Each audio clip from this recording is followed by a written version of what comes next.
Morning students.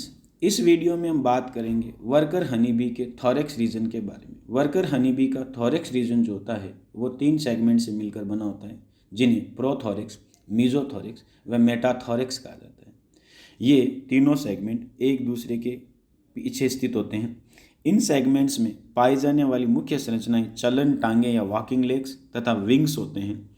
इन legs के ऊपर कड़े या हार्ड ब्रिसल्स पाए जाते हैं जो विशिष्ट संरचनाओं का निर्माण करते हैं।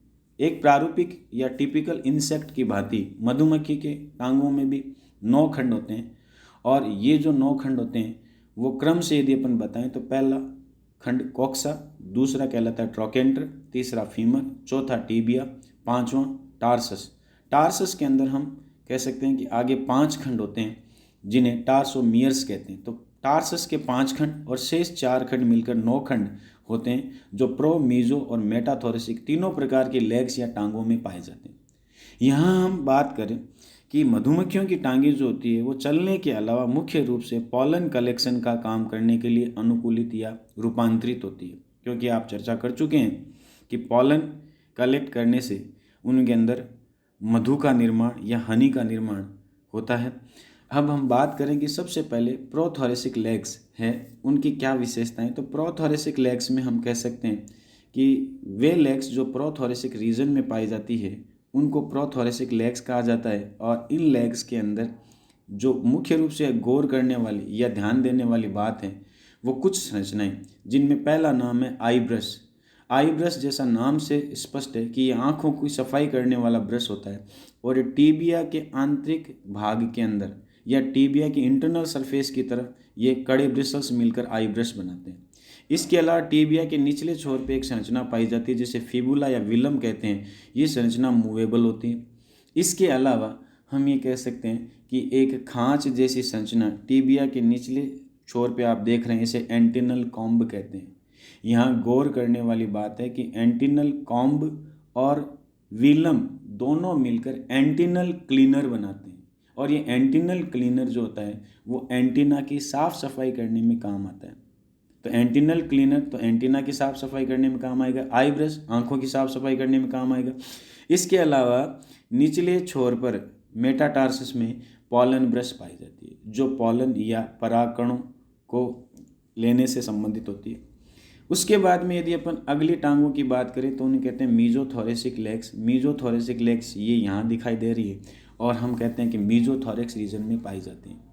यहाँ भी वही 9 खंड होते हैं जो पिछली टांगों में होते हैं, और उसमें हम जो संरचनाएं जिन पे फोकस हमें करना है उनमें एक तो है पॉलन स्पर और दूसरा पॉलन ब्रश। पॉलन स्पर एक कांटे जैसी संरचना है जो यहाँ देख रहे हैं आप, और टीबिया के निचले छोर पर पाई जाती है। यहाँ रेड मार्किंग पूरे डायग्राम में जो की गई है वो इन्हीं संरचनाओं को इंडिकेट करने वाली है। उसके बाद में हम ये कहते हैं कि जो दूसरी संरचना पॉलन ब्रश वो मेटाटार्सस में निचले सेगमेंट में यहाँ आपको पॉलन ब्रश दिखाई दे रही है, ठीक वैसी है जैसी प्रोथोरेसिक लेग में पाई जाती है। यहाँ हम बात करें कि भी पॉलन स्पर का क्या काम है, तो पॉलन स्पर का मुख्य रूप से काम होता है कि मेटाथोरेसिक रीजन के अंदर जो पॉलन बास्केट पाई जाती है उससे पॉलन कलेक्ट करना। इसके अलावा एब्डोमिनल रीजन में जो वैक्स ग्लैंड्स पाई जाती हैं उन वैक्स ग्लैंड से वैक्स को निकालना। तो ये संरचना जो है वो महत्वपूर्ण संरचना है। फिर उसके बाद में यदि हम बात करें मेटाथोरेसिक लेग्स के बारे में, ये भी एक जोड़ी होती है, इनमें भी 9 खंड होते हैं। लेकिन यहाँ पे जो संरचना हमें ध्यान रखनी है वो एक तो है पॉलन बास्केट, एक है पैक्टेन, एक है ऑरिकल और एक है पॉलन कॉम। इनमें पॉलन बास्केट ये संरचना आपको यहाँ दिखाई दे रही है, जो इस जगह पे टीबिया में आप देख रहे हैं कि ये पॉलन बास्केट वो संरचना है जिसके अंदर पॉलन को कलेक्ट किया जाता है। पॉलन बास्केट का निचला सिरा यहाँ पे इस जगह पे आप देख पा रहे हैं कंगीनुमा है, इसे अपन पैक्टेन के नाम से जानते हैं। फिर हम कहते हैं कि मेटाटार्सस का ऊपरी सिरा एक संरचना बनाता है जो यहाँ पे आपको दिखाई दे रही है। इस संरचना को हम ऑरिकल के नाम से जानते हैं।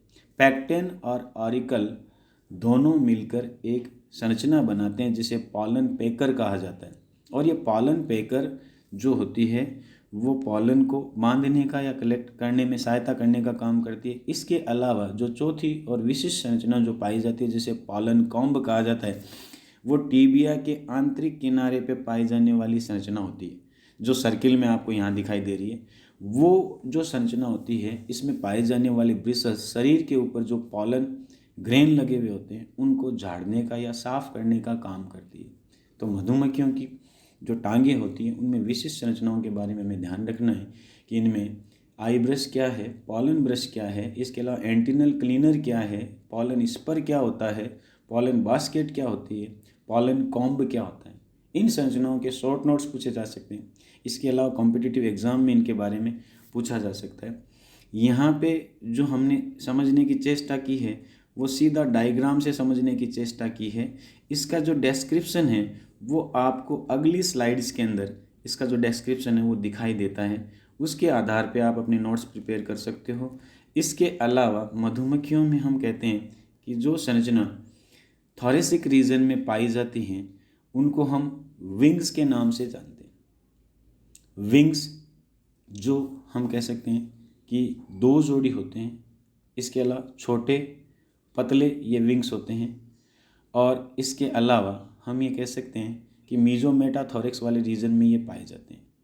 डायग्राम में आप ये देख पा रहे हैं कि विंग्स के जो अगले विंग्स है और पिछले विंग्स है उनमें ये जो पिछले विंग्स है इनके किनारे पर इसको बड़ा करके बताया गया है, ये सूक जैसी संरचनाएं पाई जाती हैं। इन्हें हेमूली के नाम से जाना जाता है। और ये हेमूली नामक संरचनाएं अगले विंग के पिछले भाग के साथ यहाँ ये अटैच हो जाती है और जुड़कर एक ऐसी संरचना बनाती है जिसे हम विंग ब्लेड के नाम से जानते हैं। और ये विंग ब्लेड है वो उड़ते समय हवा में स्ट्रोक लेते हैं और ऊपर नीचे होते हैं, जिसके द्वारा मधुमक्खी है वो उड़ान भरती है। और हम ये कह सकते हैं कि जब ये ऊपर नीचे इनका होना है वो कंपन पैदा करता है और मधुमक्खी के अंदर 1 सेकंड में ऐसे लगभग 400 कंपन है वो पैदा किए जाते हैं, जिनकी सहायता से इनको स्ट्रोक मिलता है या आगे की तरफ बढ़ने में मदद मिलती है। एक वर्कर भी एक बार में 15 किलोमीटर तक इन पंखों की सहायता से उड़ान भरकर जा सकती है। तो इस वीडियो में हमने गौर किया है कि भाई जो संरचनाएं थोरेक्स रीजन में पाई जाती है वो एक तो वॉकिंग लेग्स होती है और वॉकिंग लेग्स के अलावा हम कह सकते हैं कि विंग्स होते हैं। और मैं ये कह रहा हूँ कि भाई इसके अंदर जो भी संरचनाएं हैं उनका डिस्क्रिप्शन आप लोग जानते हैं कि इनमें पिछली स्लाइड्स में यहाँ इसके अलावा ये जो विवरण है वो यहाँ पे इसका दिया गया है, जिसकी सहायता से आप अपने नोट्स को प्रिपेयर कर सकते हैं। अगले वीडियो में हम एब्डोमेन या उदर के बारे में बात करेंगे। धन्यवाद।